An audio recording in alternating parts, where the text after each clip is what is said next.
வணக்கம், இது அறுசுவையும் ஆரோக்கியமும். இன்றைக்கி நம்ம சேனலில் டேஸ்டியான ஆச்சாரி பன்னீர் எப்படி பண்ணுறதுன்னு பார்க்கலாம் வாங்க. வழக்கமாக நம்ம மட்டர் பன்னீர், பன்னீர் பட்டர் மசாலா இந்த மாதிரி ஐட்டம்ஸ் தான் பன்னீர் ரெசிபீஸில் வீட்டில் பண்ணுவோம். இது ஆச்சாரி பன்னீர் வந்துட்டு எப்போதும் ரெஸ்டாரண்ட்ஸில் தான் கிடைக்கும். இது வீட்டிலே எப்படி ஈஸியாக பண்ணுறது அப்படின்னு பார்க்கலாம்.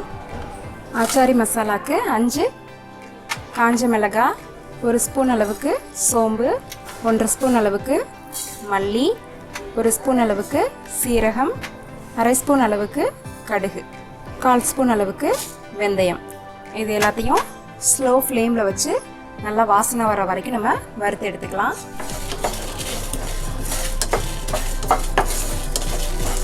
இந்த கடுகு வெந்தயம்லாம் நல்லா வெடிக்கணும், அந்தளவுக்கு வறுத்து எடுத்துக்கோங்க. இப்போது கலர்லாம் நல்லா சேஞ்ச் ஆகி வந்துடுச்சு. இந்த கடுகெல்லாம் கூட லேசாக வெடிக்க ஆரம்பிச்சிருச்சு. இப்போ நம்ம ஸ்டவ் ஆஃப் பண்ணிவிட்டு நல்லா இதை ஆற வச்சு பவுடராக அரைச்சி எடுத்துக்கலாம். ஆச்சாரி மசாலா இப்போ ரெடி ஆகிடுச்சு. இந்த மாதிரி அரைச்சி எடுத்துக்கோங்க. இப்போது மீடியம் சைஸில் ஒரு கேப்சிகம், அப்புறம் மீடியம் சைஸில் ஒரு 1.5 தக்காளி, இது ரெண்டையும் கட் பண்ணி வச்சுருக்கேன். இது ரெண்டையும் மிக்சியில் போட்டு நல்லா அரைச்சி எடுத்துக்கலாம். நல்லா பேஸ்ட்டாக அரைச்சி எடுத்துக்கோங்க. கேப்சிகம் டொமேட்டோ பேஸ்ட் அரைச்சது அதுவும் ரெடி ஆகிடுச்சு. இப்போது ஆச்சாரி பன்னீர் பண்ணிடலாம். இப்போது கடாயை சூடு பண்ணிவிட்டு அதில் ஒரு 2-3 ஸ்பூன் அளவுக்கு ஆயில் சேர்த்துக்கலாம். ஆயில் சூடானதுக்கப்புறம் இதில் ஒரு 1/4 ஸ்பூன் அளவுக்கு சீரகம் சேர்க்குறேன். இதில் நீங்கள் சீரகத்துக்கு பதிலாக கருஞ்சீரகம் கூட சேர்த்துக்கலாம். அது கூட இஞ்சி பேஸ்ட்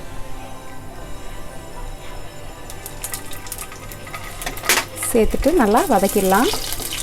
இதில் பூண்டு சேர்க்கல, இஞ்சி மட்டும்தான் சேர்த்துருக்கேன். இப்போ இதில் 1/4 ஸ்பூன் அளவுக்கு பெருங்காயத்தூள், அப்புறம் க்ரீன் சில்லி பேஸ்ட், ஒரு 2 க்ரீன் சில்லியை பேஸ்ட் பண்ணி எடுத்து வச்சுருக்கேன். இதையும் சேர்த்துக்கலாம். இதை 1 நிமிஷம் வதக்கினதுக்கப்புறம் மஞ்சள் தூள் 1/2 ஸ்பூன் அளவுக்கு, காஷ்மீரி ரெட் சில்லி பவுடர் ஒரு ஸ்பூன், இதையும் சேர்த்து இது கூட நல்லா கலந்துக்கலாம். சிம்லேயே வச்சுக்கோங்க, இல்லாட்டா இது கருகிடும்.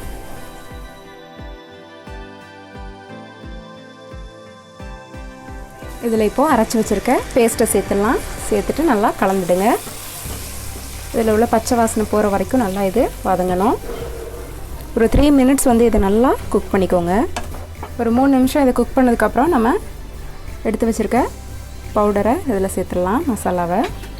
அப்புறம் இதுக்கு தேவையான அளவு உப்பையும் நம்ம சேர்த்துக்கலாம். சேர்த்துட்டு நல்லா கலந்துடுங்க. கலந்துட்டு ஒரு 3 மினிட்ஸ் இதை நல்லா குக் பண்ணிக்கலாம். இப்போ இது ஒரு 3 நிமிஷம் நல்லா வதக்கியாச்சு.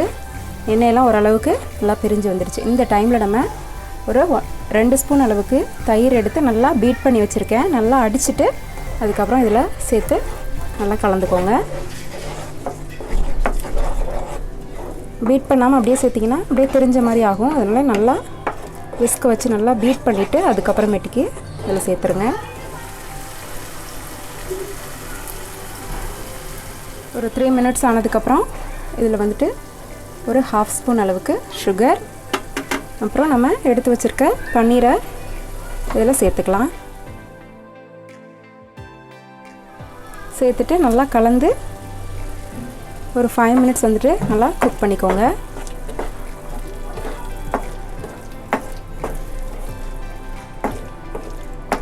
இந்த டைமில் உப்பெல்லாம் நல்லா டேஸ்ட் பார்த்துக்கோங்க. கம்மியாக இருந்ததுன்னா கொஞ்சமாக ஆட் பண்ணிக்கோங்க.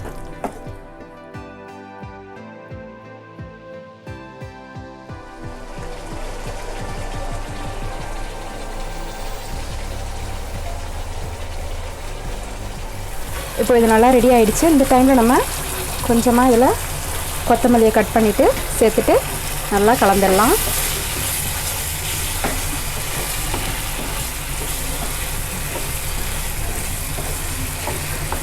அவ்வளோதான், இப்போது ஆச்சாரி பன்னீர் ரெடி ஆகிடுச்சு.